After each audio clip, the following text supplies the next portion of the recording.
Today I want to address a question that a lot of people have been wondering about. The first season of The Mandalorian brought some very memorable new characters to the Star Wars universe. From Mando himself, to Quill, to Cara Dune, to what seems to be just about everyone's favorite, Baby Yoda. We know that he's not actually a younger version of Yoda, since this show takes place about 5 years after Return of the Jedi. Most of us assume he's just another member of Yoda's species, which is probably the most likely explanation. But maybe he's really a clone of the old Jedi Master, or even the child of Yoda himself, and that's why he's so highly sought after by what remains of the Empire. We don't really know much about his origins right now, but I anticipate that we're going to get a lot more information about that in Season 2. So, seeing that the real Yoda died when he was over 900 years old and that the child is only 50, we can assume that he's going to be around for a pretty long time. It also means that he was alive for the sequel trilogy, which picks up 25 years after The Mandalorian takes place. Of course, that's assuming he isn't killed before then. It's entirely plausible that Mando would still be around at this time as well, but again, with the lifestyle these two live, it's not unlikely that they both would have already died before the events of The Force Awakens. But I do seriously doubt that Disney would kill off these two anytime soon, after the success of Season 1 and considering how loved Baby Yoda is by just about everyone. And that includes people who haven't even seen the show and have no idea who he really is. So let's now assume that the child is still alive during the events of the sequel trilogy, and ask the question, where is Baby Yoda? He wouldn't have had any real significance in this story since, as far as we know, he has no affiliation with any of the sequel trilogy characters. So his absence from these films doesn't imply he or Mando are not still around. Yes, it would have been kinda cool to see them show up at some point, even if just for a small cameo, but the fact that they didn't is okay too.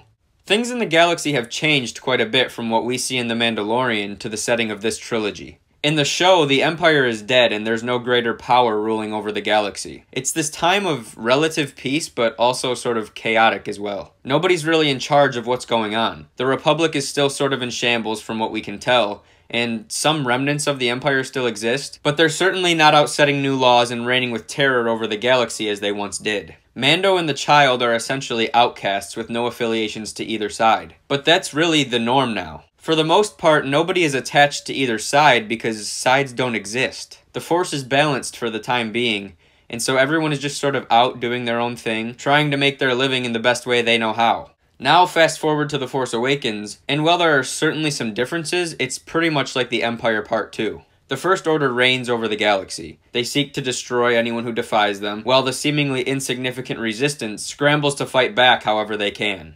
We can assume that Mando and the child are not affiliated with either side, since we never see them around. And considering that Mando is of course a Mandalorian, and Mandalorians often do not join either side in this sort of conflict. So the next thing to address is if Mando ever took Baby Yoda to his home planet, where his species resides. He very well could have, and we may get to see that in Season 2, and that would end this discussion right there.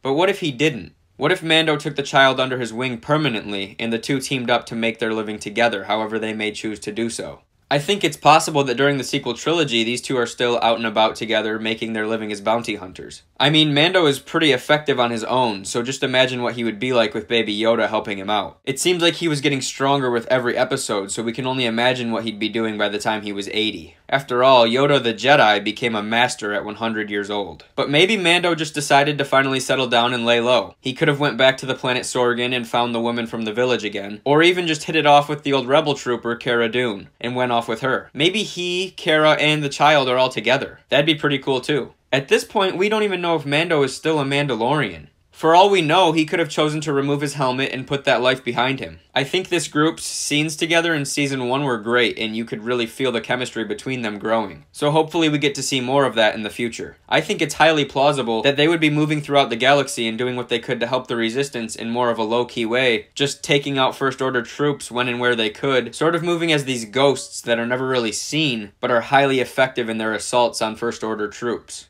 I know I didn't necessarily give a definitive answer to the question posed at the beginning of this video. Until Season 2 arrives, we can only speculate on possibilities, and I think that's fun to do. But that's gonna wrap things up for this video, so again, let me know what you think about where these guys could have been during episodes 7, 8, and 9. Leave a like if you enjoyed this video, subscribe if you're new, and may the Force be with you, always.